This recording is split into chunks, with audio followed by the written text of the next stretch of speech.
Rotary Club of Bhuj Wall city charitable trust દ્વારા સમગ્ર કચ્છ તથા આસપાસના વિસ્તારોમાં થેલેસેમિયા મેજરના દર્દીઓના લાભાર્થે Gujarat Adani Institute of medical સાયન્સના સહયોગથી અત્યાધુનિક સુવિધા અને સાધનોથી સુસજ્જિત James Rotary wall City thalassemia સેન્ટરનું લોકાર્પણ જનરલ હોસ્પિટલના પ્રથમ માળે થેલેસેમિયાના મેજર દર્દીઓના હસ્તે કરવામાં આવ્યું હતું.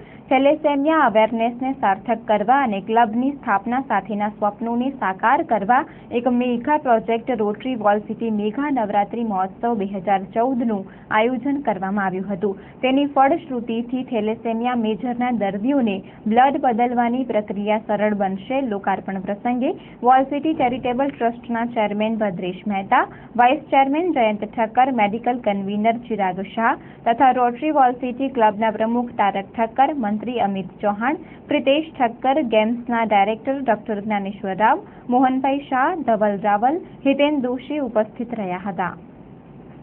એક વર્ષ પહેલા જ્યારે રોટરી ક્લબ વોલ સિટીનું ઇન્સ્ટોલેશન હતું ત્યારે મેં એ લોકોને વાત કરી હતી કે ભાઈ આપણે એ લોકો થેલેસેમિયામાં કામ કરે છે તો મને ખબર હતી કેમ કે હું ગવર્નર હતો લાસ્ટ યર.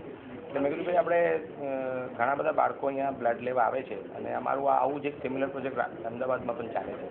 એમાં બાળકોને સારા વાતાવરણમાં બ્લડ ચડાવવામાં આવે તો એ લોકોનું કમ્પ્લાયન્સ બહુ સારું રહે છે. તો એ કોન્સેપ્ટ મેં એ લોકો સાથે શેર કરી કે ભાઈ તમે ઓલરેડી થેલેસેમિયા કરો છો, અમારે ત્યાં બાળકોને અમે બ્લડ તો સપ્લાય કરીએ છીએ પણ એવું વાતાવરણમાં કરીએ કે એ લોકોને સારું રહે અને પછી એની આગળ આપણે એના first, second step, third step, fourth step એવી રીતે થેલેસેમિયાના આગળ આપણે ડેવલપમેન્ટ કરીએ. તો એ લોકો કીધું sir we will think over and tell you. પછી એ લોકોના બોર્ડમાં પાસ કરીને મને કીધું કે અમે તૈયાર છીએ કે તમે જે કોન્સેપ્ટ કહો છો એ કોન્સેપ્ટને આપણે આગળ વધારીએ.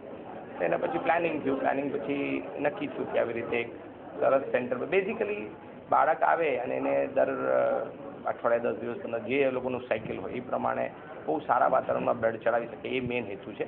એના ઉપરાંત પછી થેલેસેમિયાના પ્રોપર જે ડિઝીઝ છે એ ડિઝીઝ સાયકલમાં અમે લોકો ક્યાંય ક્યાંય ઉપયોગી કરી શકીએ એ અમે તો ગેમ્સ તો કરશે જ સાથે, પણ એ તો એક પાર્ટનરશિપ એક્ટિવિટી થાય તો વધારે વધારે લોકો ઇન્વોલ્વ થાય અને development and growth of the hospital સારું દેખાય એટલા માટે.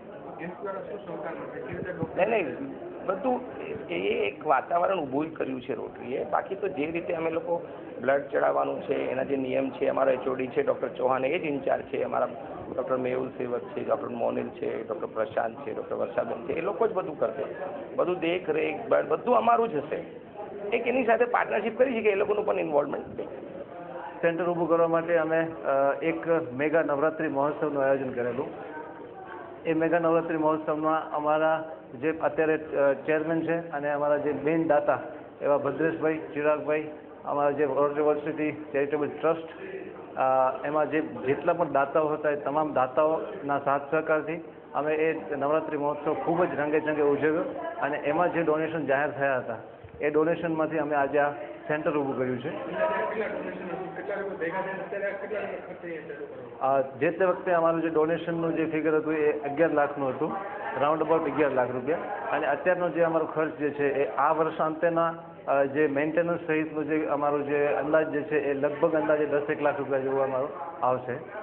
એટલે 1 લાખ રૂપિયા જેટલી જે રહેશે સરપ્લસ એ અમે મેન્ટેનન્સમાં વાપરી શકશું એટલા માટે.